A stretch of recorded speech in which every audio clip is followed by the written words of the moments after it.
प्रिय छात्र छात्राओं, इतिहास का जो हम टॉपिक पढ़ रहे थे और उसमें अध्ययन कर रहे थे हम दिल्ली सल्तनत काल के बारे में। और हमने देखा कि जो पानीपत के प्रथम युद्ध में 1526 में बाबर ने इब्राहिम लोदी को परास्त करके लोदी वंश का अंत करके और इस भारत में एक नए वंश मुगल वंश की स्थापना की।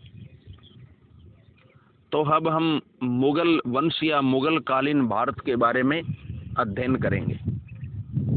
मुगल कालीन भारत 1526 से लेकर के 1858 ईस्वी तक। बाबर 1526 ईस्वी में पानीपत के प्रथम युद्ध में इब्राहिम लोदी को परास्त कर भारत में मुगल साम्राज्य का संस्थापक बना। यह तुर्क मुसलमान था और तैमूर का वंशज था। चुगताई तुर्क वंश से संबंधित होने के साथ साथ मंगोल सेना नायक तंगेज खां के वंश से भी इसका ताल्लुक था। इसकी मां तंगेज खां की वंशज थी। जहीरुद्दीन मोहम्मद बाबर प्रारंभ से पिता की मृत्यु के बाद फरगना की गद्दी पर बादशाह की उपाधि के साथ बैठा। बादशाह की उपाधि धारण करने वाला यह पहला तैमूर वंशीय शासक था। आगरा से 40 किलोमीटर दूर खानवा में बाबर और राणा सांगा के बीच 1527 में युद्ध हुआ। बाबर यह युद्ध तुगलकनुमा पद्धति से लड़ा और जिहाद का नारा दिया। विजयी होने के बाद बाबर ने गाजी की उपाधि धारण की। 1528 में बाबर ने चंदेरी के मदनी राय को परास्त किया। 1529 में घाघरा के युद्ध में बाबर ने अफगानों को परास्त किया। बाबर की मृत्यु 26 दिसंबर 1530 ईस्वी में हो गई। इसे यमुना के किनारे आगरा में रामबाग में दफना दिया गया। बाबर की इच्छा के अनुसार उसे काबुल में दफनाया गया। बाबर ने अपने दिनचर्या की पुस्तक तुर्की भाषा में लिखी, जिसका नाम बाबरनामा या तुजुक के बाबरी है। अब्दुल रहीम खान खाना ने इसे बाद में फारसी में अनुवाद किया। इसका बाबरनामा का फारसी में अनुवाद किया अब्दुल रहीम खान खाना ने।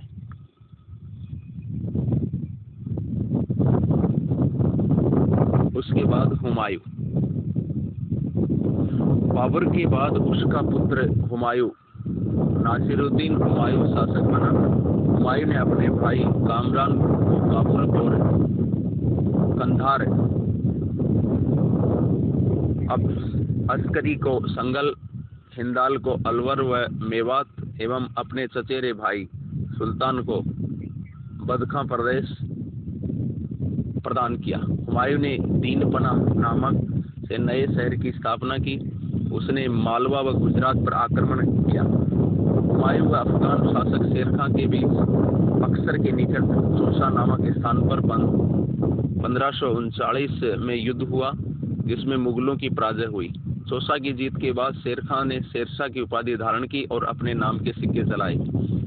शेरशाह का वास्तविक नाम फरीद खां था। 1540 में कन्नौज और बिलग्राम का युद्ध शेरशाह और हुमायूं के बीच हुआ। हुमायूं हारकर भाग गया। दिल्ली की जो सल्तनत शेरशाह के अधिकार में चली गई। निर्वासित जीवन में ही उसने भटकल के पास शेख अली अख्तियार की लड़की हमीदा से शादी की, जो आगे चलकर अकबर की मां बनी। धीरे धीरे हुमायूं ने कंधार व काबुल को जीता। हिंदुस्तान को पुनः जीतने के प्रयास में 1555 ईस्वी में उसने लाहौर पर कब्जा कर लिया। उसने नसीब खां एवं तातार खां के नेतृत्व वाली अफगान सेना को मच्छीवाड़ा के युद्ध में पंजाब पर अधिकार कर लिया, हराकर। जून 1555 ईस्वी में सरहिंद के निकट उसने अफगानों को फिर परास्त किया। अफगानों का नेतृत्व सिकंदर सूर और मुगलों का नेतृत्व बैरम खान ने किया। इसके बाद 23 जुलाई 1555 को हुमायूं दूसरी बार दिल्ली की गद्दी पर बैठा। लेकिन कुछ समय बाद ही 24 जनवरी 1556 ईस्वी में दीनपना में स्थित पुस्तकालय की सीढ़ियों में फिसल कर और गया और गहरी चोट के कारण उसकी मृत्यु हो गई। हुमायूं अफीम के नशे में चूर रहता था। वह ज्योतिष में आस्था रखता था, इसलिए उसने सप्ताह में सातों दिन 7 रंग के कपड़े पहनने का नियम बनाया था। अब हम जो अगली क्लास है उसमें पढ़ेंगे हम सूर साम्राज्य।